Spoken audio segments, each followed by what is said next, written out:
Good afternoon dear AB school student. હવે આપણું P block chapter NEET point of view be over થાય છે. હવે આપણે એ ટુ ઝેડમાંથી સેક્શન એ અને બી તમારે સોલ્વ કરવાના રહેશે, અને એમાં કોઈ ડિફિકલ્ટી હોય તો let me inform, we will solve together. આજના સેશનમાં આપણે સેક્શન સી એ ટુ ઝેડમાંથી ક્વેશ્ચન સોલ્વ કરવાના છે કે જે પ્રીવિયસ યરમાં નીટ અને એઆઈપીએમટીમાં ક્વેશ્ચન પૂછાયેલા છે. મેજોરિટી જો તમે ટેક્સ્ટ બુક અને જેટલું પણ પોઈન્ટ એક્સ્ટ્રા કરાવવામાં આવેલા છે તેટલા જો પરફેક્ટલી રિફર કરી નાખશો ઇન્ક્લુડિંગ એક્સરસાઇઝ, તો this all questions are very easy. તો ટેક્સ્ટ બુકને પરફેક્ટ કરશું તો આપણા કન્સેપ્ટ ડેફિનેટલી ક્લિયર થશે. સ્ટાર્ટ કરશું ક્વેશ્ચન નંબર 1 થી. Alumina can be converted to anhydrous aluminium chloride by heating. તો પહેલું ઓપ્શન છે, a mixture of Al2O3 and carbon in dry Cl2 gas. Option B, Al2O3 with Cl2 gas.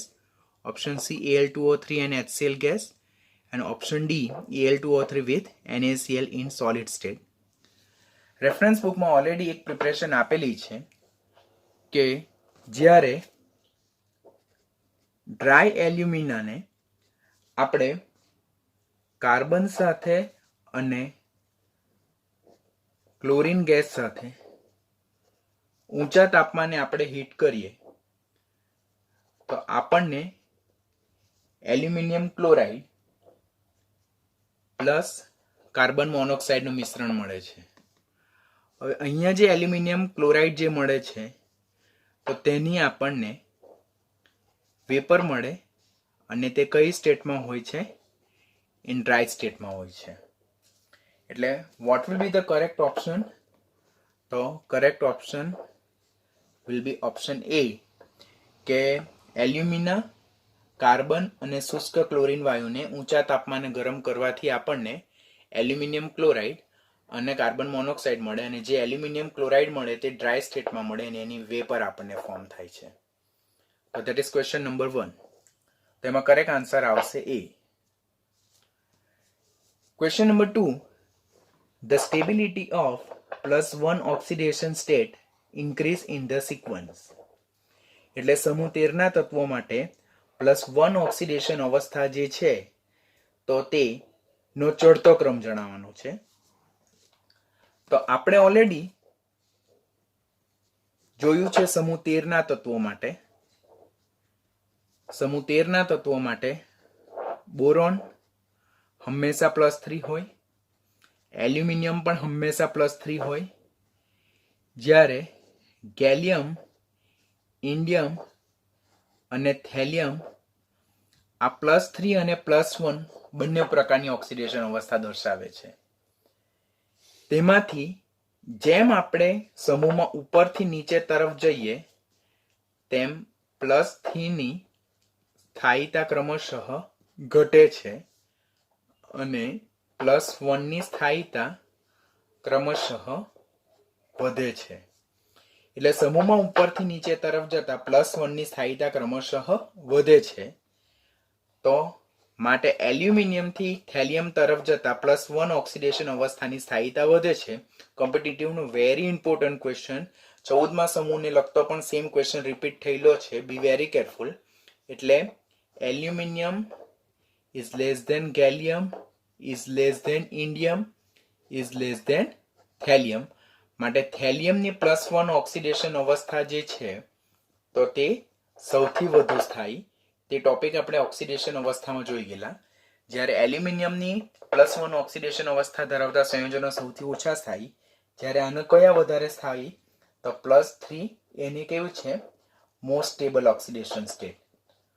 તો એવો option શું આવશે?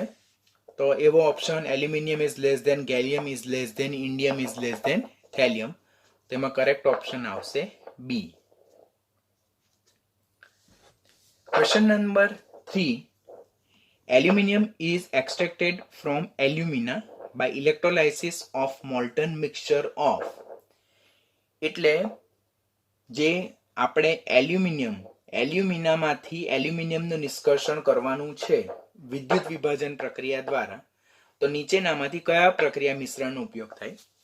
હવે એલ્યુમિનિયમના એક્સટ્રેક્શન અને એના પ્યુરિફિકેશનને લગતા નીટમાં ઘણા ક્વેશ્ચન પૂછાયેલા છે, પણ એ ટોપિક આપણે અત્યારે નથી કરવાના, બીકોઝ 12મા ધોરણમાં મેટલર્જી ચેપ્ટર ધાતુકર્મ વિધિ ચેપ્ટર આવે જ છે. તો એ ધાતુકર્મ વિધિ ચેપ્ટરમાં આપણે એના વિશે ઓલરેડી ડિટેલમાં શીખવાના જ છે. પરંતુ તો પણ આ જે ક્વેશ્ચન જે છે તો તે તમે ઓલરેડી 10થમાં એલ્યુમિનિયમનું નિષ્કર્ષણ, એક્સટ્રેક્શન ઓફ એલ્યુમિનિયમ ટોપિક જોઈ ગયેલા છો.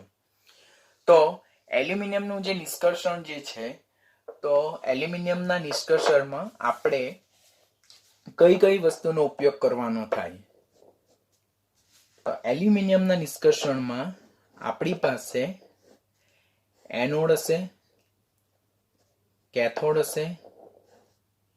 એનોડ એ પ્લસ સાથે જોડાયેલો હોય, કેથોડ માઇનસ સાથે જોડાયેલો હોય, અને એમાં વિદ્યુત વિભાજ્ય મિશ્રણ તરીકે Al2O3 પ્લસ Na3Al(F6) જેને ક્રાયોલાઇટ કહેવામાં આવે, પ્લસ CaF2 એને ફ્લોરસ્પાર કહેવામાં આવે. ફેલ્સપાર નથી કહેવામાં આવતું, એને કહેવામાં આવે છે ફ્લોરસ્પાર.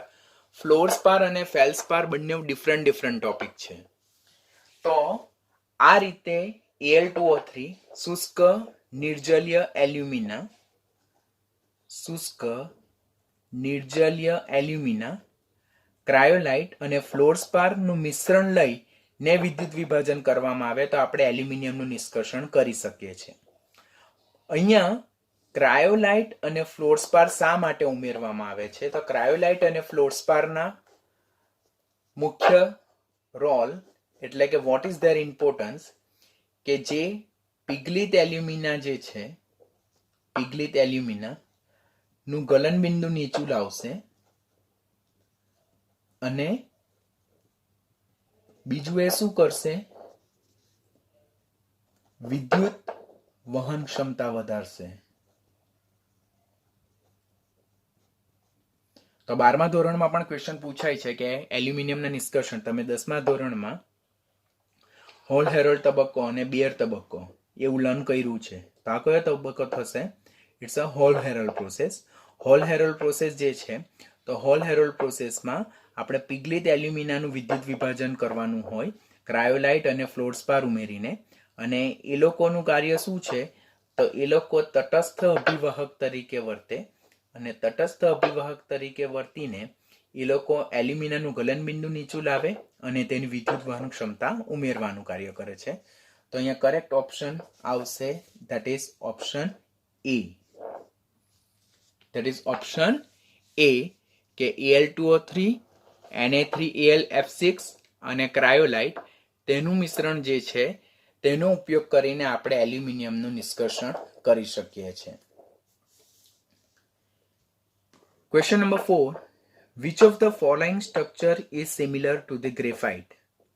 આપણને ખબર છે બોરોન નાઇટ્રાઇડ, તો એ બોરોન નાઇટ્રાઇડનું બંધારણ જે છે તો તે કોને મળતું આવે છે? ગ્રેફાઇટને મળતું આવે છે. માટે એને આપણે ઇનઓર્ગેનિક ગ્રેફાઇટ પણ કહીએ છીએ, ઇનઓર્ગેનિક બેન્ઝીન પણ કહીએ છીએ. અને એનું બંધારણ કોને મળતું આવે? ગ્રેફાઇટને મળતું આવે છે. તો આમાં કરેક્ટ ઓપ્શન આવશે ડી. તો ક્વેશ્ચન નંબર 4 માં correct answer will be D. Question number 5. The stability of +1 oxidation state among aluminium, gallium, indium and thallium increasing. અહીંયા TI લખેલું છે, TI નહીં આવશે, TL આવશે. તો બધા જ ઓપ્શનમાં TI છે, TI નહીં આવશે, TL આવશે. બધી જ જગ્યાએ કરેક્શન કરવાનું થાય આપણે.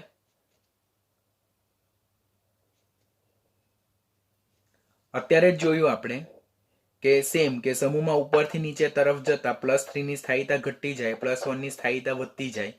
માટે એલ્યુમિનિયમ, ગેલિયમ, ઇન્ડિયમ અને થેલિયમ તો ઉપરથી નીચે તરફ જતા સ્ટેબિલિટી કોની વધતી જાય? થેલિયમની +1 ની સ્ટેબિલિટી વધતી જાય અને એલ્યુમિનિયમની ઓછી. માટે કરેક્ટ આન્સર આવશે ડી.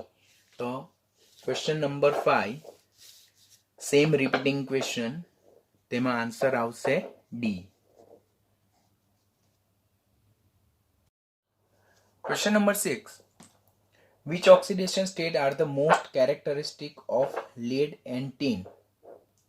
જુદા જુદા ઓપ્શન છે. હંમેશા હું તમને સમજાવું છું કે કોઈ પણ ક્વેશ્ચન જ્યારે પણ વાંચો ત્યારે ધ્યાનથી વાંચવાનો અને એના ઓપ્શન જોવા પહેલા એનો સાચો આન્સર વિચારવાનો પ્રયત્ન કરવાનો, તો તમે સાચા આન્સર સુધી ઝડપથી પહોંચી શકો. કે નીચેનામાંથી લેડ અને ટીન ની કઈ ઓક્સિડેશન અવસ્થા સૌથી કા વધારે સ્થાયી છે, એને that is the correct question. હવે આપણે જોઈએ તે અનુસાર કે સમૂહ નંબર 14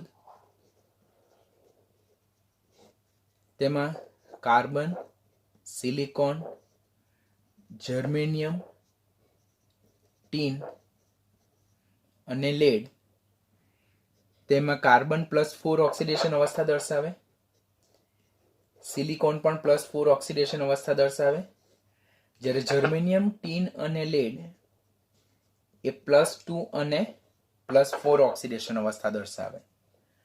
પરંતુ ઉપરથી નીચે તરફ જતા, એટલે કે જર્મેનિયમથી લેડ તરફ જતા +2 ની સ્થાયીતા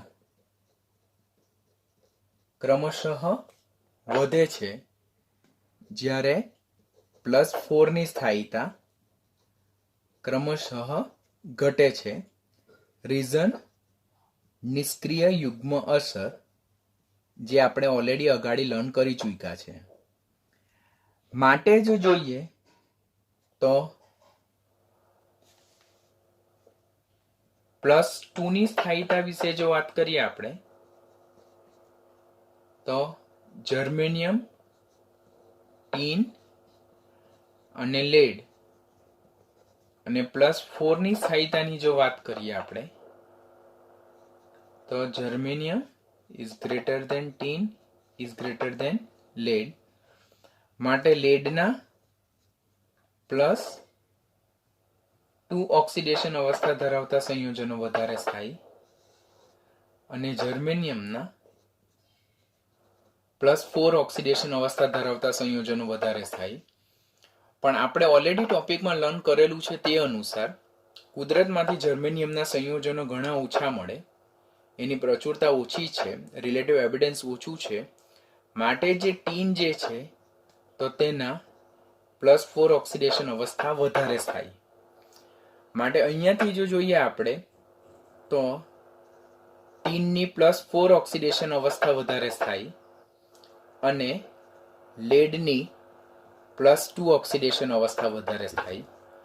તો એવો ઓપ્શન આપણે શોધવાનો. તો ક્વેશ્ચનને જો ધ્યાનથી જોશો તમે, તો which oxidation state are the most characteristic of lead, એટલે પહેલા એ લોકો લેડ વિશે આપણને વાત કરેલી છે, તો લેડની +2, એટલે ડેફિનેટલી ઓપ્શન બી અને ડી નીકળી ગયા. અને ટીન જે છે તો ટીનની આપણે કઈ ઓક્સિડેશન અવસ્થા જોઈ? +4. તો અહીંયા કરેક્ટ આન્સર આવશે ક્વેશ્ચન નંબર 6 માં ઓપ્શન એ. આપણી રેફરન્સ બુકમાં અહીંયા આન્સર રોંગ એ લોકો આપેલો છે. આપણે કરેક્ટ આન્સર કરવાનો થાય ક્વેશ્ચન નંબર 6 માં એ થાય. એ લોકો રેફરન્સ બુકમાં જે આન્સર પ્રિન્ટ કરેલો છે તે રોંગ આપેલો છે, તો એ તમારે કરેક્શન કરવાનું, અહીંયા આન્સર કરેક્શન કરવાનો રહેશે તમારે. Now question number 7. The straight chain polymer is formed by, straight chain that means રેખીય શૃંખલામય પોલિમર જે છે, તો રેખીય શૃંખલામાં એટલે લિનિયર ચેઇન ઓફ પોલિમર એ કેવી રીતે બને? તો ક્વેશ્ચન નંબર 7 માં સિલિકોન ચેપ્ટર જ્યારે આપણે જોયેલું તો ત્યારે આપણી પાસે બે પ્રકારના કમ્પાઉન્ડ હતા. First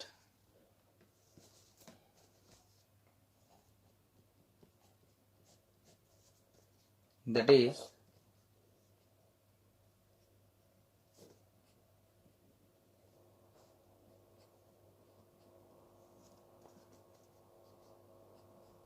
dichloro dimethyl સિલેન.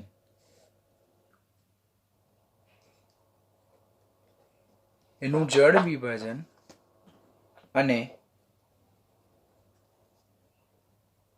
સંગનન પોલિમરાઇઝેશન કરવામાં આવે તો આપણને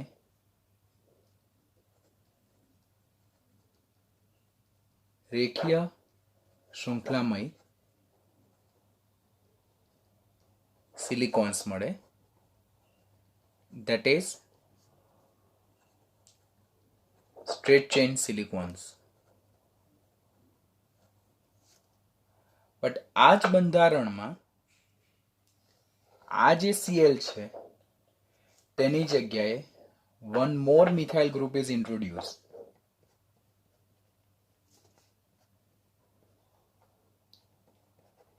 જેને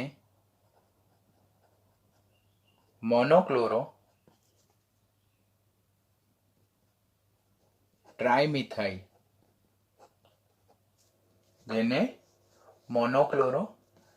ટ્રાઇમિથાઇલ સિલેન કહેવામાં આવે. એનું જળ વિભાજન અને સંગનન પોલિમરાઇઝેશન કરવાથી આપણને અહીંયા રેખીય શૃંખલામય સિલિકોન્સ મળે છે. તો અહીંયા આપણને ક્રોસ લિંક સિલિકોન્સ મળશે, જેને મિશ્ર બંધિત સિલિકોન્સ કહેવામાં આવે છે. તો આ રેખીય શૃંખલામય છે, આ મિશ્ર બંધિત છે. રેખીય શૃંખલામય ક્યારે મળે? જ્યારે ડાયક્લોરો ડાયમિથાઇલ સિલેનનું જળ વિભાજન અને સંઘનન પોલિમરાઇઝેશન એટલે કન્ડેન્સેશન પોલિમરાઇઝેશન કરવામાં આવે તો. અને જો મોનોક્લોરો ટ્રાઇમિથાઇલ સિલેનનું જળ વિભાજન અને સંઘનન પોલિમરાઇઝેશન કરવામાં આવે તો મિશ્ર બંધિત પોલિમર મળશે. તે મિશ્ર બંધિત સિલિકોન્સ હશે. માટે અહીંયા આપણને સ્ટ્રેટ ચેન પોલિમર વિશે ક્વેશ્ચન પૂછવામાં આવ્યો છે. તો સ્ટ્રેટ ચેન પોલિમર તો તે ક્યારે મળે? જ્યારે ડાયક્લોરો ડાયમિથાઇલ સિલેન. તો ક્વેશ્ચન નંબર 7 માં option A will be our correct option. Then after question number 8, which property is common in diamond and graphite? Option A, electrical conductivity. Option B, crystal structure. Option C, relative atomic mass. And option D, density. First, hero અને graphite, hero અને graphite તો એ કાર્બનના અપરૂપો છે, જેને આપણે એલોટ્રોપ્સ પણ કહીએ છીએ. હવે હીરો અને ગ્રેફાઇટ એ કાર્બનના અપરૂપો હોવાથી તેનું રિલેટિવ એટોમિક માસ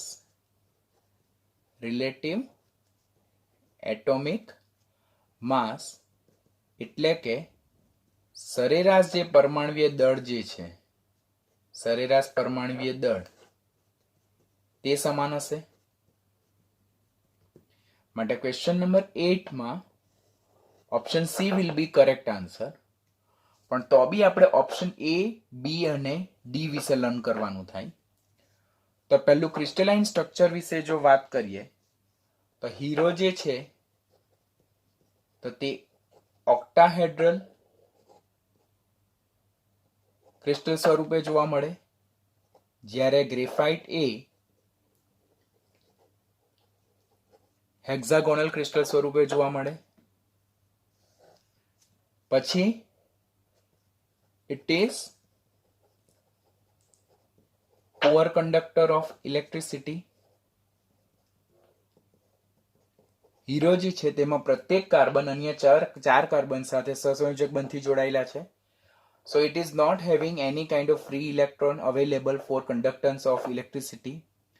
જ્યારે ગ્રેફાઇટમાં પ્રત્યેક કાર્બન એ અન્ય 3 કાર્બન સાથે જોડાયેલા છે, જ્યારે ચોથો વેલેન્સ ઇલેક્ટ્રોન એ ડિલોકલાઇઝ હોય એટલે વિસ્થાનીકૃત હોય, જે પાઈ બંધ બનાવવામાં યુટિલાઇઝ હોય. માટે ગ્રેફાઇટમાં ફ્રી વેલેન્સ ઇલેક્ટ્રોન અવેલેબલ હોય.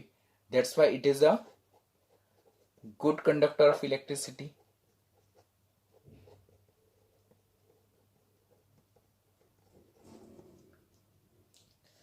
ઘનતાની જો વાત કરીએ તો હીરોની ઘનતા જે છે તે ગ્રેફાઇટ કરતાં કેવી છે? વધારે છે.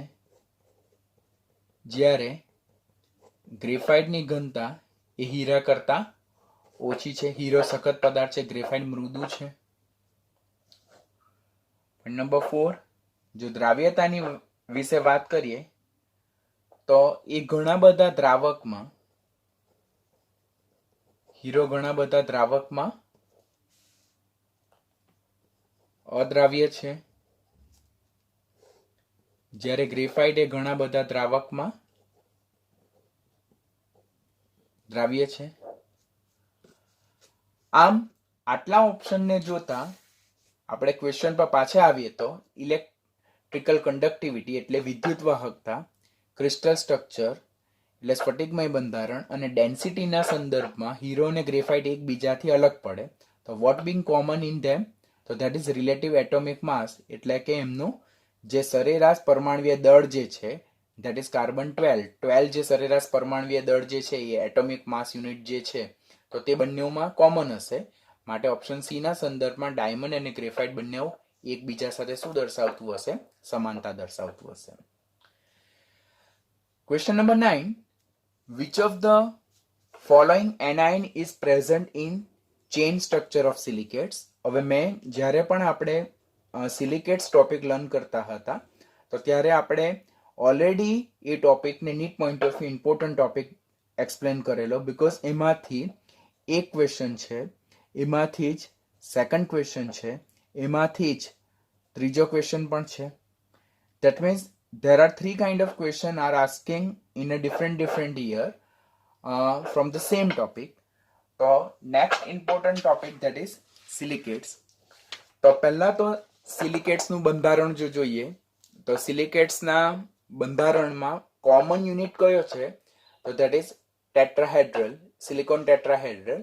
સિલિકોન જેના સરાઉન્ડિંગમાં 4 ઓક્સિજન છે, each oxygen having -1 charge, so that is SiO4-4 basic unit. તો નીટ 2013 માં એ ક્વેશ્ચન પૂછાયેલો છે.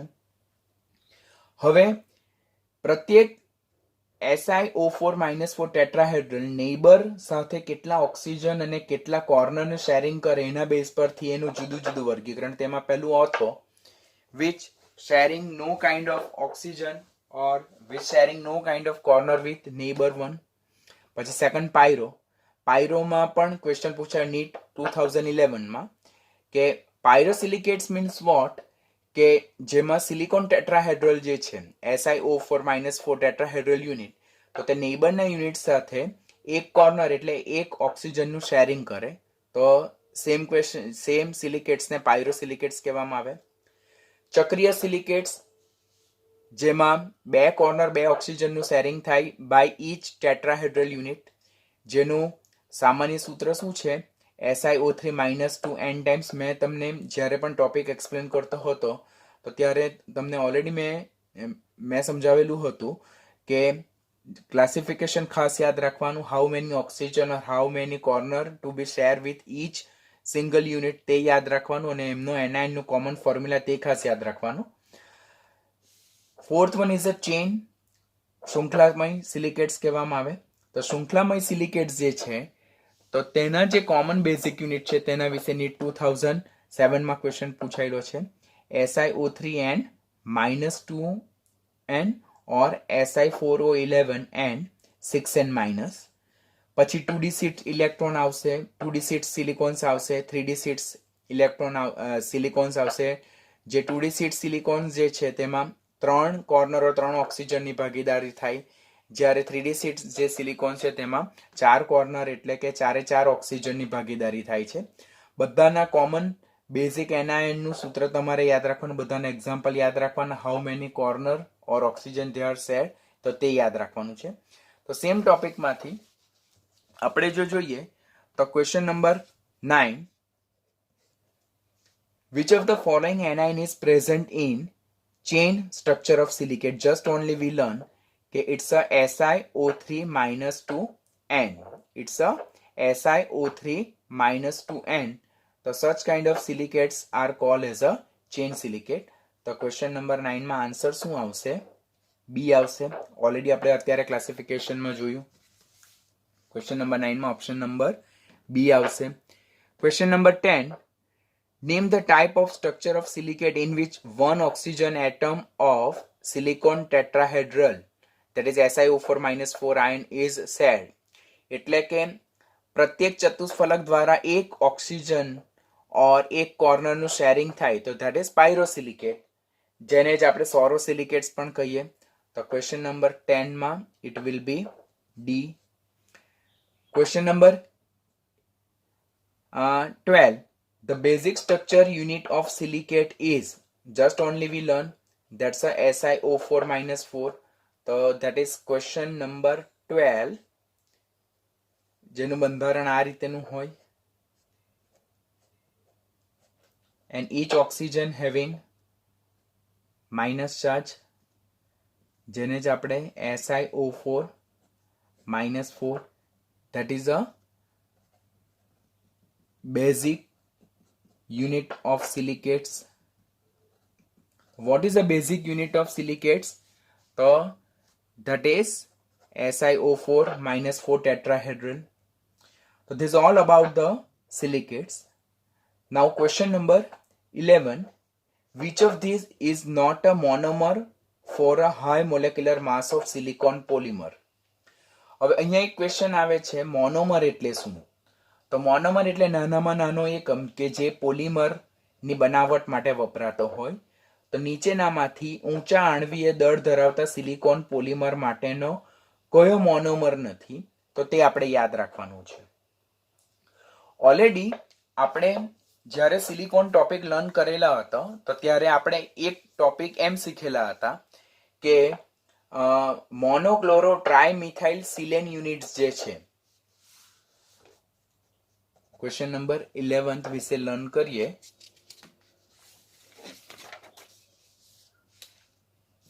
ક્વેશ્ચન નંબર 11 કે મોનોક્લોરો અને મોનોક્લોરો ટ્રાઇમિથાઇલ સિલેન યુનિટ્સ કહેવામાં આવે. તો તે સિલિકોનની જે ચેન જે છે તેને કંટ્રોલ કરવા માટે યુટિલાઇઝમાં લેવામાં આવે. So what is the chain controlling reagent that should be added in a silicon preparation? So that is monochlorotrimethylsilen silane units. એટલે આપણે 11th વિશે જો વાત કરીએ, ક્વેશ્ચન નંબર 11, તો આપણો 11th માં આન્સર શું આવશે? બી આવશે. હજુ પણ તમને ડાઉટ્સ થાય કે સર એ કેવી રીતે? તો જ્યારે મોનોક્લોરોટ્રાઇમિથાઇલ સિલેન યુનિટ જે છે તો તેનું પાણીની હાજરીમાં જળ વિભાજન કરવામાં આવે તો આ જે હાઇડ્રોક્સિલ યુનિટ જે છે તો તે આ Cl- નું વિસ્થાપન કરશે, એટલે એની જગ્યાએ OH આવી જશે. માટે હવે આપણને મળે CH3 Si CH3 CH3 OH, અને આ H+ અને આ Cl- HCl તરીકે છૂટા પડે. હવે ફર્સ્ટ સ્ટેપ શું થયું? હાઇડ્રોલિસિસ, ધેટ ઇઝ જળ વિભાજન. સેકન્ડ સ્ટેપ જે છે તો તે સેકન્ડ સ્ટેપ શું આવશે? સંઘનન પોલિમરાઇઝેશન. સંઘનન પોલિમરાઇઝેશન જેને કન્ડેન્સેશન પોલિમરાઇઝેશન કહેવાય. કન્ડેન્સેશન પોલિમરાઇઝેશન એટલે શું? કે જ્યારે બે એકમો એકબીજા સાથે જોડાય ત્યારે તેમના જોડાણ સ્થાનેથી પાણી, એમોનિયા, આલ્કોહોલ, HCl જેવા અણુ દૂર થાય. હવે આમાં જ જો આપણે પાછો બેઝિક યુનિટ જો ઉમેરીએ, that is મોનોક્લોરો ટ્રાઇમિથાઇલ સિલેન, તો જોડાણ સ્થાનેથી HCl દૂર થશે. જોડાણ સ્થાનેથી HCl દૂર થશે અને આપણને પોલિમર મળશે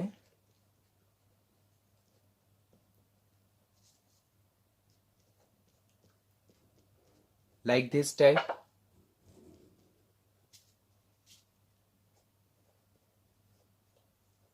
આ રીતેનો આપણને પોલિમર મળશે.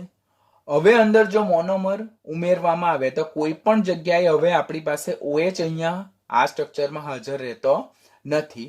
માટે આ એક જે છે તો નિયંત્રિત શૃંખલા ધરાવતો પોલિમર થઈ ગયો કે જેમાં ફક્ત બે મોનોમર એકમો જ જોડાઈ શક્યા, મોનોમર એકમ 1 અને મોનોમર એકમ 2 એને કારણે આના જે આણ્વીય દળ હશે તે કેવા હશે? નિયંત્રિત હશે અને એના આણ્વીય દળ કેવા હશે? ઘણા ઓછા હશે. તો સિલિકોનની બનાવટ દરમિયાન આ ટોપિક આપણે ઓલરેડી લર્ન કર્યો છે કે જ્યારે સિલિકોનની બનાવટ કરવામાં આવે તો ત્યારે તેના આણ્વીય દળને ઓર તેની શૃંખલાને નિયંત્રિત કરવી હોય તો અંદર કયું સંયોજન ઉમેરવામાં આવે છે? તો ત્યારે અંદર મોનોક્લોરો ટ્રાયમિથાઇલ સિલેન સંયોજન ઉમેરવામાં આવે છે, જે આ રીતે શૃંખલાના એક છેડાને નિયંત્રિત કરી નાખે, ટોટલી ઓક્યુપાય કરી નાખે અને એને કારણે ફર્ધર ચેઇન જે છે તો તેની લંબાઈ વધી શકતી નથી. તો ધેટ ઇઝ ક્વેશ્ચન નંબર 11. અને ક્વેશ્ચન નંબર 11 માં આન્સર શું આવશે? That's a B answer. Question number 12 થઈ ગયો. Question number 13.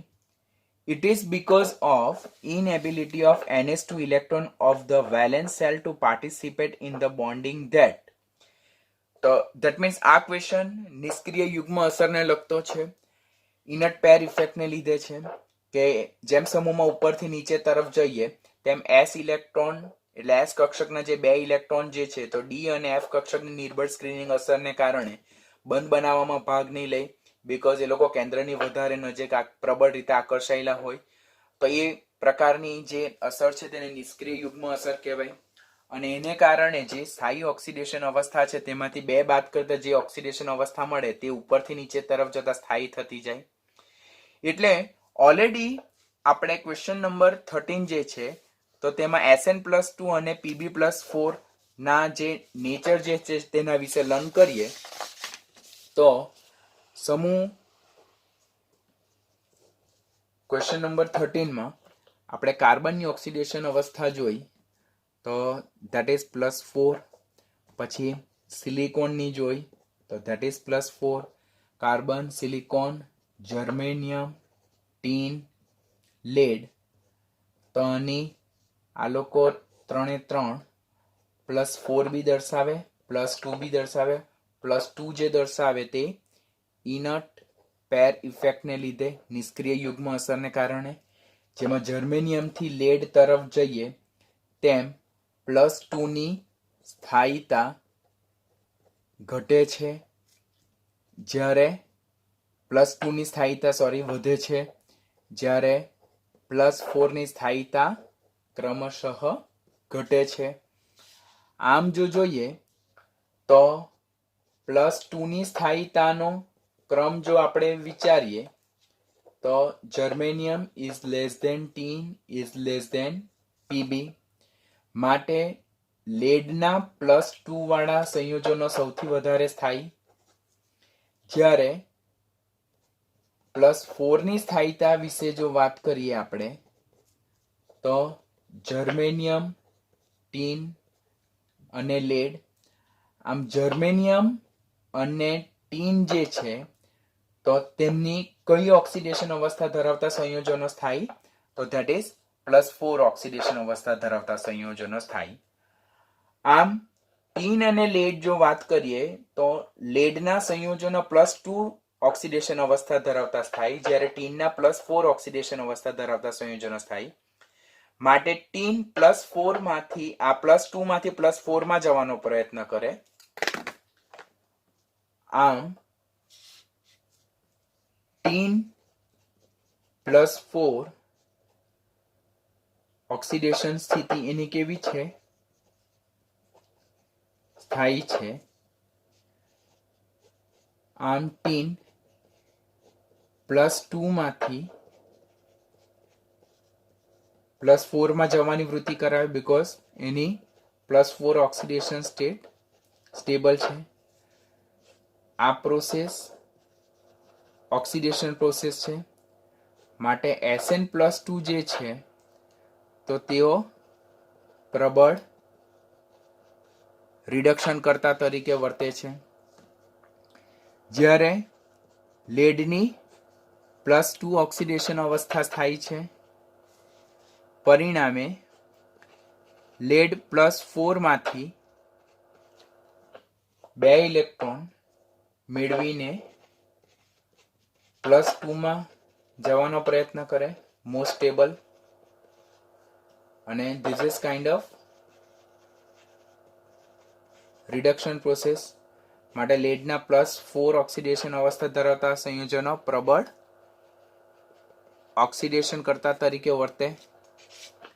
હવે આપણે કરેક્ટ ઓપ્શન તરફ જોઈએ તો Sn+2 is oxidizing while Pb+4 is reducing. Sn+2 is oxidizing agent, તો એ ખોટું છે, એ તો reducing agent છે. આપણે અહીંયા જોયું કે Sn+2 જે છે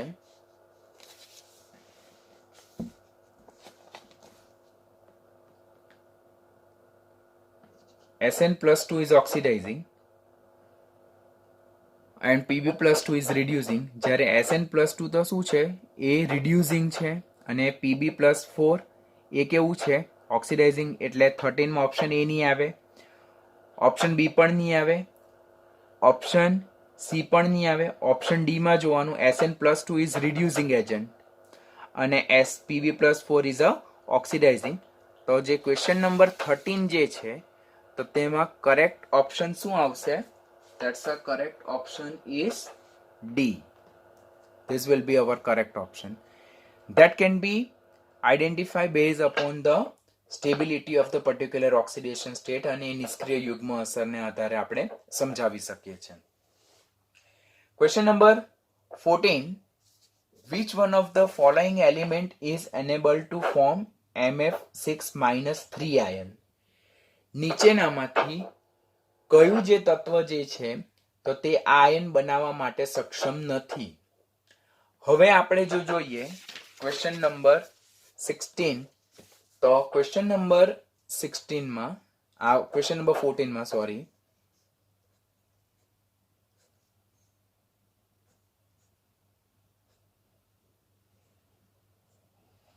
કંઈક આવું જોવા મળે. F F F F. This is random figure.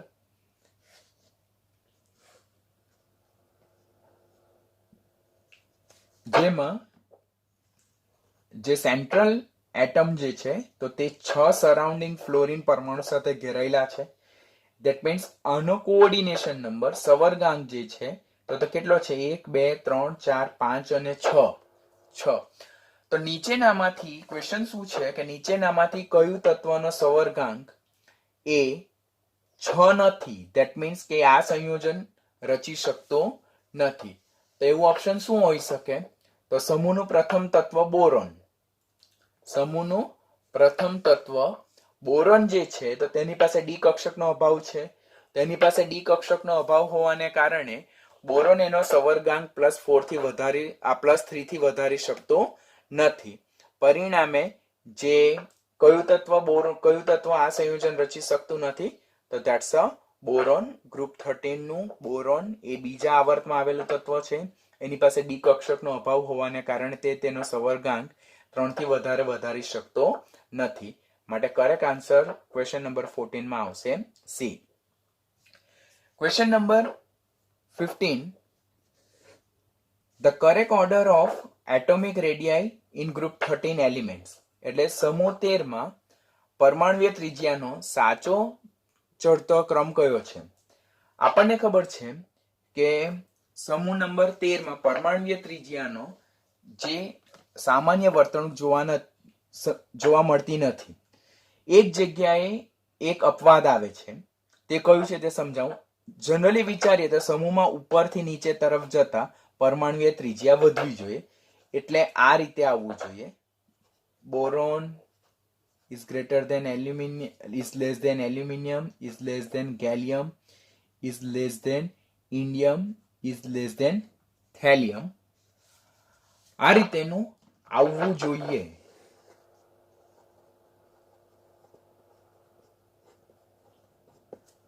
પરંતુ એવું શક્ય નથી. આવે છે આ રીતે.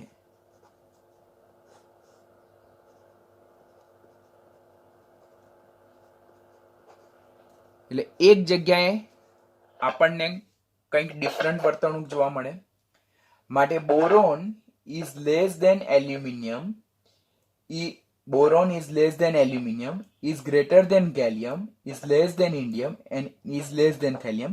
આનો આપણે સ્વભાવ જોયેલો હતો કે એલ્યુમિનિયમ માં 3D કક્ષક છે પરંતુ 3D કક્ષક ખાલી છે. ગેલિયમમાં 3D કક્ષક ભરાય છે અને એની નિષ્ક્રિય યુગ્મ અસરને કારણે એનો જે અસરકારક કેન્દ્રીય વીજભાર જે છે તો તે સ્ક્રીનિંગ અસરને વટાવી જાય. પરિણામે ગેલિયમમાં જે આઉટર મોસ્ટ ઇલેક્ટ્રોન છે તેનું કેન્દ્ર પ્રત્યે આકર્ષણ એલ્યુમિનિયમ કરતા કેવું જોવા મળે? વધારે જોવા મળે. માટે ગેલિયમની જે પરમાણુય ત્રિજ્યા જે છે તો તે એલ્યુમિનિયમ કરતા એક્સેપ્શનલી કેવી જોવા મળે? ઓછી જોવા મળે. વેરી ઇમ્પોર્ટન્ટ MCQ, વારંવાર કોમ્પિટિટિવની એક્ઝામમાં પૂછાય. તો આ એક સિક્વન્સ સાચો સિક્વન્સ છે અને એલો કે નીટમાં આ સિક્વન્સને વેલ્યુના બેઝ પર કીધું તો બોરોન, પછી આવે ગેલિયમ, ત્યાર પછી આવશે એલ્યુમિનિયમ, ત્યાર પછી આવશે ઇન્ડિયમ અને ત્યાર પછી આવશે થેલિયમ. માટે સાચો ક્રમ આ રીતેનો આવશે. હવે આ ક્યારે આપણને આવડે? જો કન્સેપ્ટ નંબર 1 આપણને ખ્યાલ હોય કે સમૂહમાં ઉપરથી નીચે તરફ જતા પરમાણુય ત્રિજ્યા વધવી જોઈએ તો એ વધી, પરંતુ આપણને સાચો ક્રમ આ નથી મળતો. સાચો ક્રમ આપણને આ મળે છે. શા માટે ધીસ ઇઝ એક્સેપ્શનલ કેસ? કે એલ્યુમિનિયમ કરતા ગેલિયમની પરમાણુય ત્રિજ્યા વધારે હોય છે પરંતુ એક્સેપ્શનલી ઓછી છે, કારણ કે ગેલિયમમાં 3D કક્ષક ભરેલી છે. તેની નિર્બળ સ્ક્રીનિંગ અસરને કારણે એમાં જે અસરકારક કેન્દ્રીય વીજભાર એ સ્ક્રીનિંગ અસરની અસરને વટાવી જાય. પરિણામે એમાં જે ઇલેક્ટ્રોન જે છે તો કેન્દ્ર પ્રત્યે પ્રબળ રીતે આકર્ષાયેલા હોય. પરિણામે એક્સેપ્શનલી એની ત્રિજ્યા એલ્યુમિનિયમ કરતા કેવી જોવા મળે? વધારે જોવા મળે. તો આ સેકન્ડ કન્સેપ્ટ આપણને ખ્યાલ હોવું જોઈએ. અને થર્ડ કન્સેપ્ટ આપણને વેલ્યુ જો રેન્ડમલી જોયેલી હોય તો આપણને આવડે કે બોરોન પછી ગેલિયમ આવશે, ગેલિયમ પછી એલ્યુમિનિયમ આવશે, ત્યાર પછી ક્રમશઃ ઇન્ડિયમ અને થેલિયમ. આમ સૌથી વધારે ત્રિજ્યા થેલિયમની હશે અને સૌથી ઓછી ત્રિજ્યા કોની હશે? બોરોનની જોવા મળશે.